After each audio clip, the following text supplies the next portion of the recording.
வணக்கம் நண்பா. நாம இன்னைக்கு இந்த வீடியோவில் பார்க்க போகிறது சரத்குமார் நடிப்பில் வெளியே வந்திருக்கிற ஆடி இந்த படத்தோட மூவி ரிவ்யூ தான் பார்க்க போகிறோம். இந்த படத்தோட ஒன்லைன் எடுத்துக்கிட்டிங்கன்னா, சரத்குமார் இல்லீகல் பிஸ்னஸ்லாம் பண்ணிட்டு நல்ல செல்வாக்கோட இருக்கிறாரு. இவர் பொண்ணை ஒருத்தர் லவ் பண்ணான்னு தெரிஞ்சதும் அவனை கட்டி தூக்கிட்டு வந்துடுறாரு, அவரோட போட்லேயே வச்சிருக்கிறாரு. இதுக்கப்புறம் என்ன நடந்துச்சுங்கன்னா படத்தோட மீதி கதை.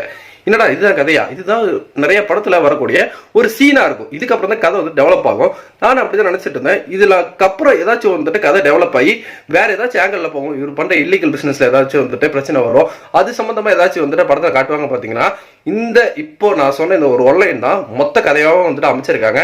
கிட்டத்தட்ட 2 மணி நேரத்துக்குள்ள வர இந்த படத்தை ஒரு சர்வைவல் த்ரில்லர் மாதிரி எடுத்திருக்காங்க. சரத்குமார் வந்து எப்படி இந்த பையன் தப்பிக்க போறான், அங்கெல்லாம் வந்துட்டு அந்த படகுக்குள்ள அந்த போட்டுக்குள்ள என்னென்ன விஷயங்கள்லாம் வந்து ஏற்படுச்சு. இந்த கண்டென்ட் அப்படிங்கிறது ஒரு ஷார்ட் பிலிம்கான ஒரு கண்டென்ட்டாக தான் இருந்தது. மொத்த படத்தை வந்து பார்க்கும்போது எப்படியாச்சும் அந்த பையன் சரத்குமார் வந்து தப்பிச்சிடணும், இல்லைன்னா அங்க நடக்கக்கூடிய நிகழ்வுகளும் நமக்கு எந்த வேற ஒரு பதட்டத்தையும் வந்துட்டு ஏற்படுத்தாம விட்டுட்டாங்க.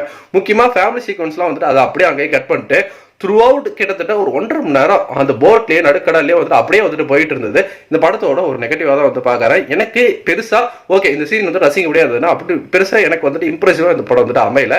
என்னை பொறுத்த வரைக்கும் ஒரு பிலோ ஆவரேஜான படமாக தான் இருந்தது. நீங்க இந்த படம் பார்த்துருந்தீங்கன்னா உங்களுக்கு எப்படி போச்சுங்க? நம்மளோட கமெண்ட் செக்ஷனில் தட்டி விட்டுருங்க. நன்றி, வணக்கம்.